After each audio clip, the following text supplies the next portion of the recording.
Hello dear students, I am Patel Priyanka from SS Divine School. Welcome to today's session.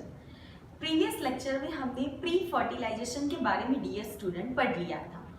आज के session में हम post fertilization and double fertilization के बारे में स्टडी करेंगे. First of all dear student, double fertilization के बारे में पढ़ते हैं कि डबल फर्टिलाइजेशन क्या है. इसके लिए हमें कंसेप्ट क्लियर करना चाहिए.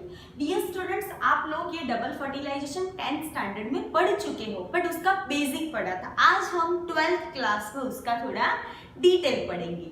This is the female reproductive part. ये हमारा फीमेल रिप्रोडक्टिव पार्ट है, आप ध्यान से समझो. This is stigma, this is style and this is ovary. Ovary के अंदर आप ओव्यूल क्लियरली देख सकते हो. ये हमारा मेल रिप्रोडक्टिव पार्ट है. एंथर, फिलामेंट और उन दोनों को जो कनेक्ट करता है उसको बोलते हैं connecting. This is female reproductive part, this is male reproductive part. Now pollen grains जो एंथर के अंदर यहाँ पे है, समझो ध्यान से. ये मैंने ड्रॉ किया है, वो पोलन ग्रेन्स है. Transfer of the pollen grains from anther to the stigma. ये एंथर में से स्टिग्मा पे पोलन ग्रेन ट्रांसफर हुआ. then and then pollen tube will be formed. एक पोलन ट्यूब फॉर्म होगा and it carries two male gametes. मैं repeat करती हूँ. Transfer of pollen grain from anther to stigma हो गया. then and then pollen tube will be formed. Pollen tube carry two male gametes. अभी ये दो male gametes का कहाँ पे फ्यूजन होता है वो देखते हैं. This is the pollen tube. It carries two male gametes. See, this is one and this is two. और ये ओवरी के ओव्यूल तक चला गया. अभी इसको हम जूम करके यहाँ पे ड्रॉ किया है मैंने. इस स्ट्रक्चर को मैंने जूम किया, उसका डिटेल स्ट्रक्चर यहाँ पे ड्रॉ किया. नाउ समझो. पहला male gamete, the first male gamete moves to the egg cell. किसके साथ ज्वाइंट होगा? वो एग सेल के साथ. और वो बनाएगा क्या? जाइगोट बनाएगा. First male gamete fuse with the egg cell and form zygote. This process is known as syngamy and other name it is the generative fertilization. Second male gamete कहां जाएगा? तो see, this is the second male gamete. It will move to the polar nuclei, this polar nuclei, and it will form triploid primary endosperm nucleus, PEN. इसको बोलेंगे हम triple fusion या तो vegetative fertilisation. मैं पूरा प्रोसेस आपको फिर से रिपीट करती हूँ. जब pollen grain, when pollen grains transfer from anther to stigma गई, पोलन ट्यूब डेवलप हुआ, कैरी टू मेल गैमेट्स. दो मेल गैमेट में से first male gamete fuse with the egg cell. Diagram में देखा, बनाएगा क्या? जाइगोट बनाएगा. प्रोसेस को क्या बोलोगे? सिंगामी या तो generative fertilization. Second male gamete किसके साथ ज्वाइंट होगा? फ्यूज होगा पोलर न्यूक्लियई के साथ. क्या बनाएगा? PEN, triploid PEN. PEN का फुल फॉर्म है dear student primary endosperm nucleus. और इस प्रोसेस को क्या बोला? वेजिटेटिव फर्टिलाइजेशन या तो ट्रिपल फ्यूजन. तो ये हमारा हुआ. यहाँ पे डबल फर्टिलाइजेशन इसको क्यों बोला है समझो. क्योंकि सिंगामी भी हुआ और ट्रिपल फ्यूजन भी हुआ, यानी दो टाइप का फर्टिलाइजेशन यहाँ पे हुआ. Vegetative fertilization and generative fertilization. That's why it is called double fertilization. ये हुआ हमारा double fertilization. Now we will move to the post fertilization event. जब मेल एंड फीमेल का फ्यूजन हुआ, जाइगोट मिल गया. जाइगोट के अलावा हमें और क्या मिला? एंडोस्पर्म मिला. तब जाके ये पोस्ट फर्टिलाइजेशन इवेंट स्टार्ट होगा. Post fertilization events categorized into 4 category. पहला है एंडोस्पर्म, दूसरा है एम्ब्रियो फॉर्मेशन, यानी उसको एम्ब्रियोजेनेसिस भी आप बोल सकते हो. Formation of seed and formation of fruits. उसमें पहला देखते हैं हम, पहला कौन सा बोला मैंने, एंडोस्पर्म।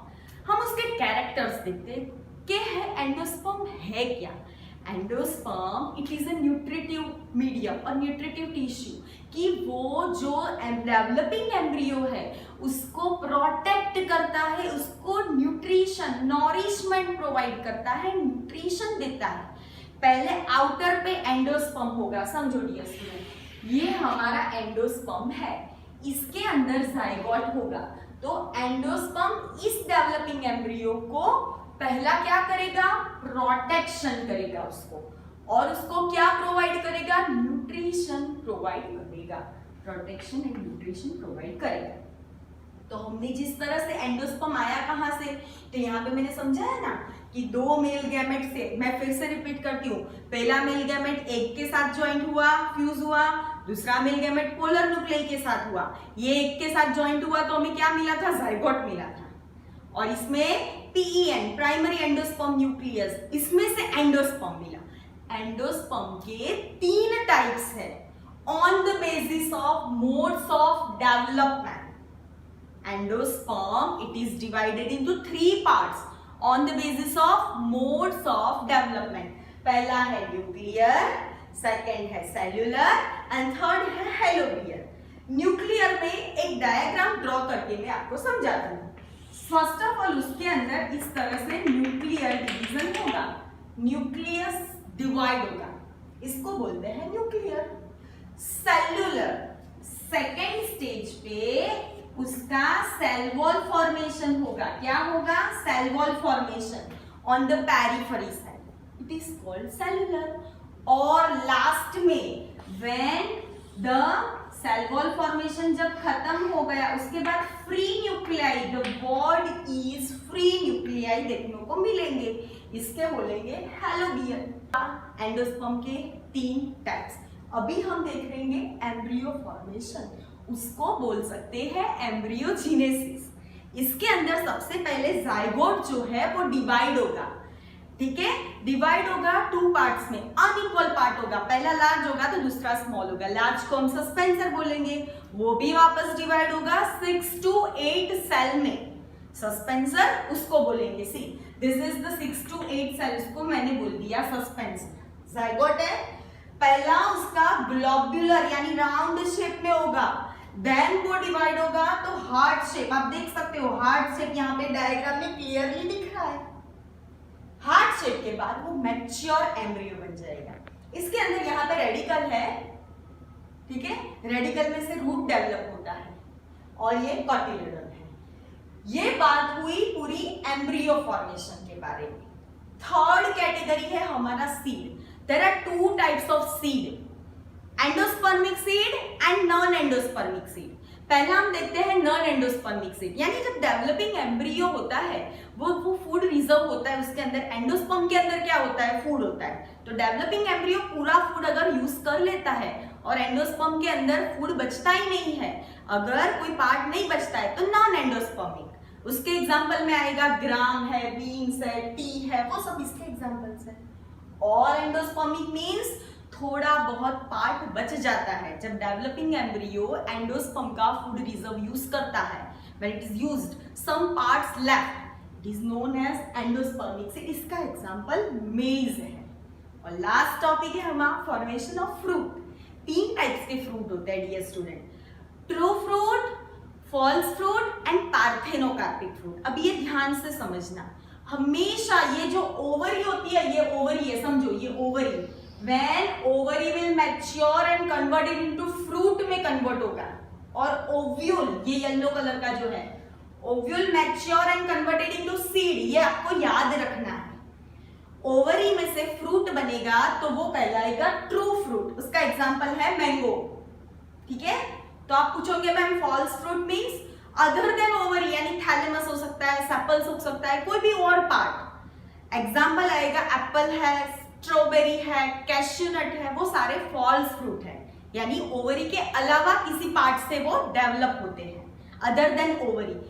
देन पार्थेनोकार्पिक फ्रूट, यानी fruit development without fertilization, it is known as parthenocarpic fruit. अभी हमें दो इवेंट्स डियर स्टूडेंट पूरे टॉपिक में याद रखना है, before fertilization and after fertilization. ध्यान से समझो, बिफोर फर्टिलाइजेशन हमने इंटेग्यूमेंट्स पढ़ा था, इंटेग्यूमेंट्स कहलाता है, बट आफ्टर फर्टिलाइजेशन उसको सीड क्या कहते हैं, सीड कोट कहते हैं। इंटेग्यूमेंट्स आफ्टर फर्टिलाइजेशन वो सीड कोट हो जाएगा। सी मैं डिफरेंस लिखती हूँ यहाँ पे बिफोर फर्टिलाइजेशन है, यहाँ पे आफ्टर फर्टिलाइजेशन है। बिफोर फर्टिलाइजेशन मैंने उसको इंटेग्यूमेंट्स बोला, आफ्टर फर्टिलाइजेशन हो जाएगा तो वो मेरा सीड कोट हो जाएगा। इंटेग्यूमेंट्स में जो आउटर इंटेग्यूमेंट्स देखा था वो टेस्टा कहलाएगा, इनर इंटेग्यूमेंट्स था वो टैगमेंट कहलाएगा। बिफोर फर्टिलाइजेशन माइक्रोपाइल था, वो सीड पोर बन जाएगा आफ्टर फर्टिलाइजेशन। बिफोर फर्टिलाइजेशन जो ओवरी थी मेरी वो किस में कन्वर्ट होगी, पूरी ओवरी फ्रूट में कन्वर्ट होगी, और जो ओव्यूल था वो सीड में कन्वर्ट हो जाएगा। तो आज हमने डियर स्टूडेंट दो टॉपिक इंपॉर्टेंट पढ़े, double fertilization and post fertilization. Next topic में हम इसके बारे में और पढ़ेंगे। Till keep revising. Thank you.